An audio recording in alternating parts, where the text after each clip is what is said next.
الأسبوع اللي فات حصلت تطورات دمجت فعلياً حرب روسيا وأوكرانيا مع حرب إيران في صراع واحد. إحنا لسه مش في حرب عالمية حقيقية، عشان ما فيش طرف بيحارب على جبهتين مع بعض زي أمريكا في الحرب العالمية التانية. ده حيربط أكتر بين نتائج المعارك ويؤثر على تقسيم خطوط المواجهة على المدى الطويل. أيوة، احنا بنضيف علاقة جديدة بين أوكرانيا والسعودية، وكمان بنقوي الروابط بين روسيا وإيران. الملخص هو أن أوكرانيا والسعودية دلوقتي عندهم علاقة تعاقد دفاعي، وروسيا على ما يبدو حتقدم مساعدات عسكرية فتاكة لإيران. النسخة الأطول فيها تساؤلات، ليه العلاقات دي ما حصلتش قبل كده؟ وبتوضح وضع حرب إيران للناس اللي مش متابعين التفاصيل زينا. يلا نبدأ بموضوع السعودية وأوكرانيا. زيلينسكي راح الرياض فجأة عشان ولي العهد عايز يشتري. تفتكر إيه؟ أيوة، أنظمة مضادة لطائرات شاهد المسيرة. دلوقتي ليه ده بيحصل؟ في مارس 2026 مش مارس 2023. سؤال كويس. الكلام عن نقص الدفاعات ضد الطيارات بدون طيار في حرب إيران بيركز على دور أمريكا. احنا تكلمنا قبل كده عن نظرية اضرب الرامي مش السهم، ومش هعيدها تاني النهاردة عشان الاسم واضح. لسه ما عرفناش ليه الدول العربية ما عملوش كده بنفسهم. دلوقتي ممكن حد يقول إن الولايات المتحدة هي اللي بدأت الحرب دي، فالمفروض يكون عليها تحل المشكلة. بس ده بيتعارض مع الواقع السياسي والعملي للموقف ده. سياسياً، ناخد السعودية كمثال. الرياض كانت بتنادي ببدء الحرب، ودلوقتي بتنادي إنها تستمر. ده معناه إنه السعودية لازم تتحمل جزء من المسؤولية عن الصراع. مش قصدي أهاجم، والحكومة السعودية متفقة مع النقطة دي. فلو تنسيق العمليات الهجومية صعب جداً، يبقى الطلب الطبيعي اللي بعد كده هو إن الدول دي تتولى دفاعاتها بنفسها. عملياً، زي ما أوكرانيا وضحت، أفضل طريقة لإسقاط مسيرات شاهد من الأرض هي باستخدام دفاع متعدد الطبقات. أنت محتاج وحدات اعتراض موزعة في كل أنحاء البلد عشان تقلل عدد مسيرات شاهد وهي جاية. دي حاجة البلد بس اللي تقدر عليها. صعب جداً على أمريكا تعمل كده من غير تجهيز مسبق. ده محتاج عدد كبير جداً من الجنود اللي حيضطروا يفضلوا في الأماكن دي لفترة غير محددة. الاعتبارات الاقتصادية هنا بتفرض إن السعودية هي اللي تتولدها، وعلشان كده اللغز لسه موجود. ليه السعودية ما اشترتش وما ركبتش الدفاعات دي من زمان؟ تهديد مسيرات شاهد مش جديد. أوكرانيا بنت وسائل تصدي مجربة ورخيصة من أكثر من سنة في الوقت ده. السعودية مش بتحب إيران، وإيران صنعت الشاهد لروسيا، وروسيا استخدمته ضد أوكرانيا.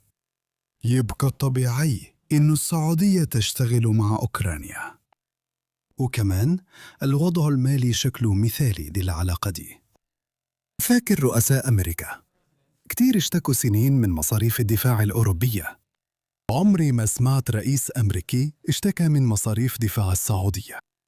فعلا ميزانية الدفاع في السعودية ضخمة جدا، هي في المركز السابع على مستوى العالم في إجمالي الإنفاق الدفاعي، وبتصرف حوالي 7.4% من الناتج المحلي الإجمالي على الجيش كل سنة، وده أكثر بحوالي 50% من النسبة اللي بيفرضها تعهد دلاهاي على دول الناتو.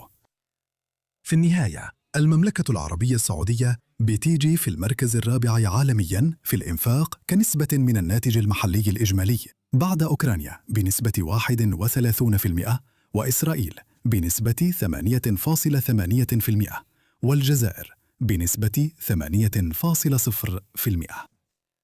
هي فوق روسيا مباشرة، وروسيا دلوقتي بتحارب في أكبر حرب برية في أوروبا من الحرب العالمية الثانية. فكر في ده كويس. خد بالك، ممكن روسيا تكون بتكذب في أرقام إنفاقها. أوكرانيا محتاجة استثمار عاجل، وبرضه طبيعي إن الرياض تمد أوكرانيا بخط ائتمان علشان يجربوا أنظمة الاعتراض، وبعد كده يبنوا للسعودية. ولو مصانع أوكرانيا مشغولة في إنتاج صواريخ اعتراضية للاستهلاك المحلي وده أوكرانيا مش شايفاه، ما فيش مانع من اتفاقية ترخيص لبناء مصانع في السعودية. ومع كل ده ما فيش اتفاق حصل لحد مارس 2026. المشكلة إن السعودية ودول تانية زي إسرائيل كانوا بيحاولوا يلعبوا على الحبلين. كانوا عايزين يتحالفوا مع الغرب ويحافظوا على علاقات كويسة مع روسيا. الاستثمار في الدفاع الأوكراني كان حينهي العلاقة دي. عشان كده السعودية ما استقبلتش نقل التكنولوجيا من أوكرانيا زي الناتو، وعشان كده لقوا نفسهم في موقف صعب يوم 28 فبراير. دلوقتي ما بقاش في حبل يمشوا عليه. الحرب بقت حقيقية، هجمات، شاهد حقيقية. لو السعودية عايزة أفضل الحلول النهاردة لازم أوكرانيا تكون شريك. السعودية حتفضل ضمن المنظومة الدفاعية دي حتى بعد انتهاء حرب إيران. من الآمن افتراض إنه حرب روسيا وأوكرانيا حتستمر حتى بعد انتهاء القتال في الشرق الأوسط. السعودية عايزة تبني شبكة أمان ل9 شهور قدام لو النيران اشتعلت تاني.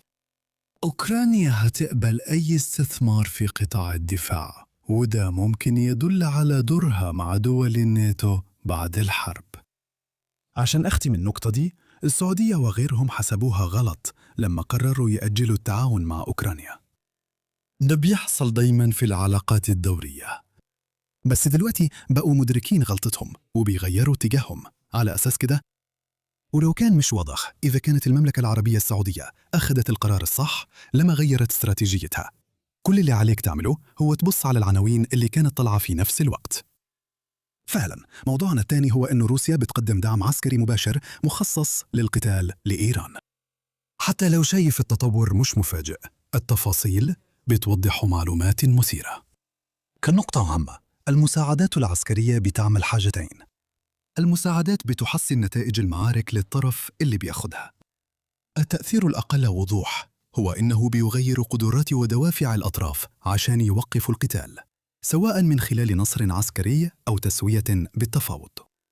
عشان نفهم اختيارات روسيا لازم نفكر في أهداف الكرملين الأول.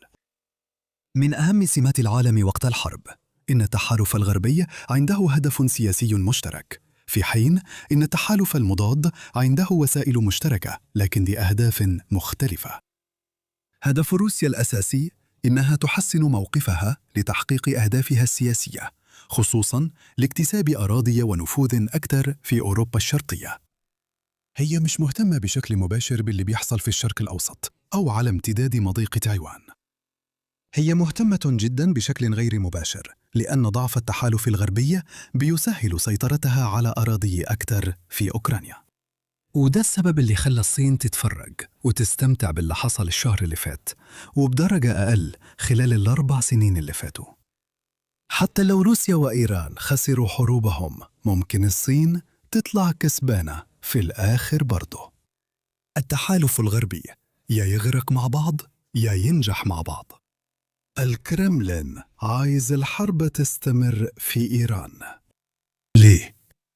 ده بيستهلك مخزون أمريكا وخلق شائعات إن البيت الأبيض حينسحب من مبادرة بيرل اللي بتسمح للدول تشتري معدات أمريكية لأوكرانيا. ده بيعمل انقسامات سياسية وبيقلل الثقة في مؤسسات أمريكا وقدرة الإدارة على استخدام القوة العسكرية برا البلد.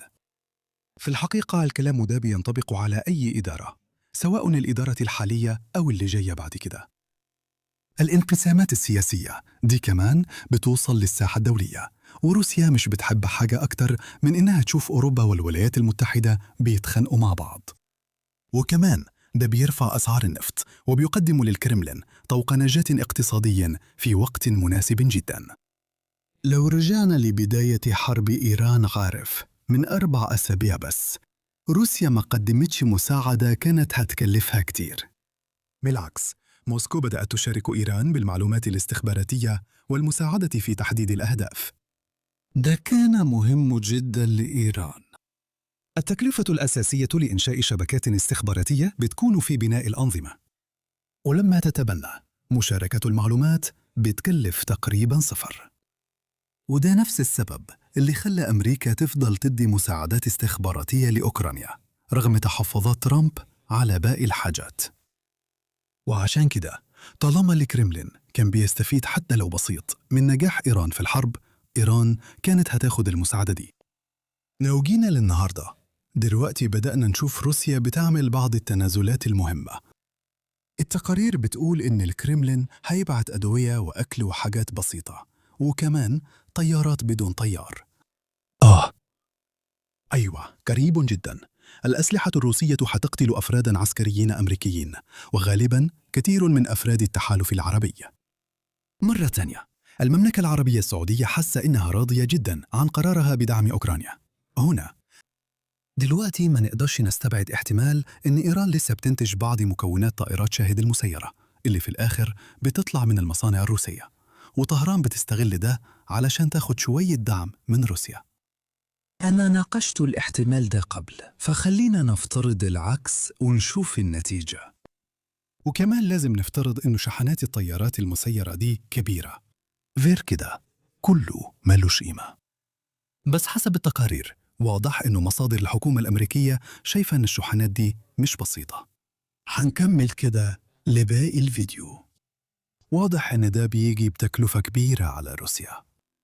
خط المواجهة في أوكرانيا مش ثابت، بس ما فيش تغييرات كبيرة في الأراضي مؤخراً. أوكرانيا بتستفيد من وقف ستارلينك في أماكن، وروسيا بتستغل مشاكل أوكرانيا في أماكن تانية. دلوقتي مش وقت توزيع طيارات الدرون، إلا لو هتاخد مقابل مهم. واحد من التفسيرات للأحداث هنا هو إن روسيا قلقانة إن معدلات إطلاق إيران مش مبشرة. في مخاطرة إنه أمريكا ممكن تفرض نتيجة عسكرية للحرب قريب. تامي، إحنا تكلمنا عن إزاي في طرق كتير لتفسير الرقم ده. ممكن يكون من المعقول إلى حد ما إن الوضع ده ما يبقاش سيء قوي لإيران. لو موسكو كان عندها نفس التقييم، ليه روسيا ما استخدمتش الدرونز المتبرع بيها ضد أوكرانيا؟ مع كده بنصح بعدم المبالغة في ربط وضع إيران الحرج بقرار روسيا بالنقل. العائد الهامشي على الاستثمار هو الأهم. أيوة، وضع إيران اليائس ممكن يحقق عائداً هامشي كبير. موسكو ممكن تشوف إنه الأمور كويسة لإيران، بس بمساعدة بسيطة ممكن تبقى ممتازة. وبرغم كده المشكلة إن روسيا هدفها الأساسي استمرار الحرب. إيران محتاجة مساعدة، وإلا الحكومة حتدور على مخرج. تقدر كمان تشوفي توتر في العلاقة من الحاجات اللي مش موجودة في حزمة النقل. الدفاعات الجوية ده لازم يبقى أولوية قصوى لإيران، بس موسكو واضح إنها مش مهتمة تتبرع بالمعدات دي. احتياجات روسيا جزء من القصة. في الفيديو اللي فات حللنا الضربات الأوكرانية على محطتين نفط في بحر البلطيق. روسيا مش هتقدر تكمل حربها لو المحطات دي وغيرها فضلت معطلة على طول.